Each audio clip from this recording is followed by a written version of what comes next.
Hello viewers, আশা করি সবাই ভালো আছেন। তো বন্ধুরা, আজকের এই ভিডিওটা কিন্তু আপনাদের স্মার্টফোনের অযথা গরম হয়ে যাওয়ার জন্য এই ভিডিওটা তৈরি করেছি, যে কী সেটিংস করলে আপনার স্মার্টফোন অনেকক্ষণ যাবৎ চালিয়ে যাবেন এবং গরম হবে না।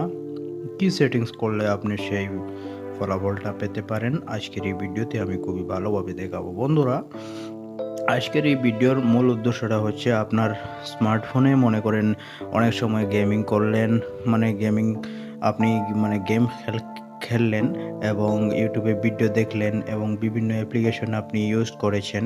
তারপরে আপনার স্মার্টফোনটা গরম হয়ে যায় এবং অনেক সময় অনেকের স্মার্টফোনের মধ্যে দেখা যায় যে কিছু সময় ফোনে কথা বলার পরে ডাটা বন্ধ থাকলেও কিছু সময় কথা বলার পরে কিন্তু স্মার্টফোনটা গরম হয়ে যায়। তো কি সেই সেটিংসটা করলে আপনারা এই মানে ফোন গরম হওয়া থেকে আপনারা বিরত থাকতে পারবেন এবং আপনার স্মার্টফোন আপনি অনেকক্ষণ ইন্টারনেট যদি চালান তাহলে কিন্তু গরম হবে না। তো কি সেই সেটিংসটা বন্ধুরা আমি এই ভিডিওতে দেখাচ্ছি। তো বন্ধুরা, ভিডিওটা শেষ পর্যন্ত দেখতে থাকুন। আরেকটা রিকোয়েস্ট, আপনারা আপনাদের ফেসবুক আইডি ওপেন করবেন। ফেসবুক আইডি ওপেন করে এখানে আপনারা সার্চ বক্সে লিখবেন এমডি নাজিম CHY লিখে আপনারা সার্চ দেবেন। সার্চ দেওয়ার পরে এখানে আমার পেজটা চলে আসবে। এই পেজটার মধ্যে এখানে ফলো বাটন পাবেন, এখানে ফলো করে রাখবেন এবং এখান থেকে লাইক দিয়ে আপনারা বেরিয়ে আসবেন। এটা আমার পেজ, আমি আপনাদের জন্য ক্রিয়েট করে রেখেছি। তো বন্ধুরা, এখন আমি মূল কাজে চলে যাব। ফোন গরম হওয়ার প্রথম সেটিংসটা হচ্ছে, আমরা বিভিন্ন অ্যাপ্লিকেশন কিন্তু আমাদের স্মার্টফোনের মধ্যে রান করে, কারণ অনেক অ্যাপ্লিকেশন আমরা প্লে স্টোর থেকে ইনস্টল করে নেই এবং অনেকগুলো অ্যাপ্লিকেশন আমরা গুগল থেকে ইনস্টল করি এবং অনেকগুলো অ্যাপ্লিকেশন আমাদের যখন স্মার্টফোন কিনে নেই শোরুম থেকে, তখন কিন্তু অটোমেটিক ফ্রিতে আমাদের স্মার্টফোনের মধ্যে এই অ্যাপ্লিকেশনগুলো দেওয়া থাকে। সেই অ্যাপ্লিকেশনগুলো মনে করেন আপনি একটাকে আনইনস্টল করবেন। আনইনস্টল করার জন্য আমরা তো স্বাভাবিক মূলত প্রায় 99% লোক এইভাবেই ইনস্টল করি। মনে করেন সাপোজ আমি এই যে আমার হোয়াটসঅ্যাপ যেটা রয়েছে সেই হোয়াটসঅ্যাপটা আমি আনইনস্টল করব। তো আমি হোয়াটসঅ্যাপের উপরে একটু চাপ ধরলাম, চাপ ধরার পরে এই যে দেখুন আনইনস্টল বাটন চলে আসলো। এই বাটনটার উপরে যখন আমি ক্লিক করি তাহলে কিন্তু আনইনস্টল হয়ে যাবে।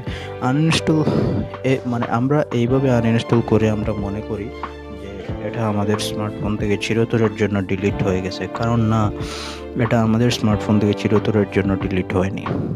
এটা আমরা থেকে যায় আমাদের স্মার্টফোনের একটা ফাইলের মধ্যে। সেই ফাইলটা পাওয়ার জন্য আপনারা প্লে স্টোর ওপেন করবেন। ওপেন করার পরে আপনারা যখন এরকম পেজে আসবেন তখন উপরে আপনারা আপনাদের জিমেলের লোগো দেখতে পাবেন। এই লোগোটার উপরে আপনারা ক্লিক করবেন। ক্লিক করার পরে এখানে এই যে ম্যানেজ অ্যাপস অ্যান্ড ডিভাইস একটা অপশন দেখতে পাচ্ছেন। এই ম্যানেজ অ্যাপস অ্যান্ড ডিভাইস অপশনটার উপরে ক্লিক করবেন। ক্লিক করার পরে এখানে আপনারা এখানে একটা অপশন দেখতে পাবেন ম্যানেজ নামের। এই ম্যানেজ অপশনটার উপরে যখন ক্লিক করবেন তখন আপনারা এরকম একটা পেজে আসবেন। এখানে দেখতে পাচ্ছেন যে ইনস্টল নামের একটা বাটন চলে আসলো। এই ইনস্টল বাটনটা উপরে যদি ক্লিক করেন তাহলে এই যে দেখুন আমার স্মার্টফোনে এই যে 44 অ্যাপস রয়েছে, অর্থাৎ 44টা অ্যাপ্লিকেশন আমি আমার স্মার্টফোনের মধ্যে বর্তমানে ব্যবহার করেছি।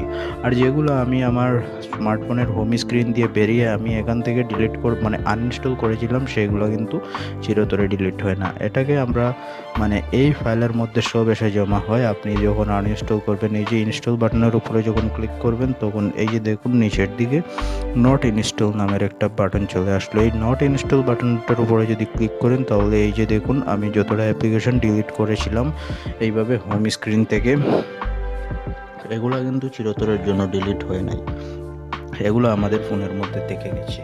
আর যদি থেকে যায় তাহলে কিন্তু এই অ্যাপ্লিকেশন দ্বারা এই অ্যাপ্লিকেশনগুলোর সাহায্যে বিভিন্ন ভাইরাস চলে আসবে। আপনার বিভিন্ন ভাইরাস চলে এসে আপনার স্মার্টফোনের মধ্যে অনেক হ্যাং করবে এবং গরম হবে। তো এগুলো আমরা ডিলিট করার জন্য এই যে দেখুন কিছু বক্স দেখতে পাচ্ছেন। এই বক্সগুলোর উপরে আপনারা টিকমার্ক দিয়ে দেবেন। এই যে দেখুন আমি সিলেক্ট করে দিলাম। সিলেক্ট করে দেওয়ার পরে এই যে দেখুন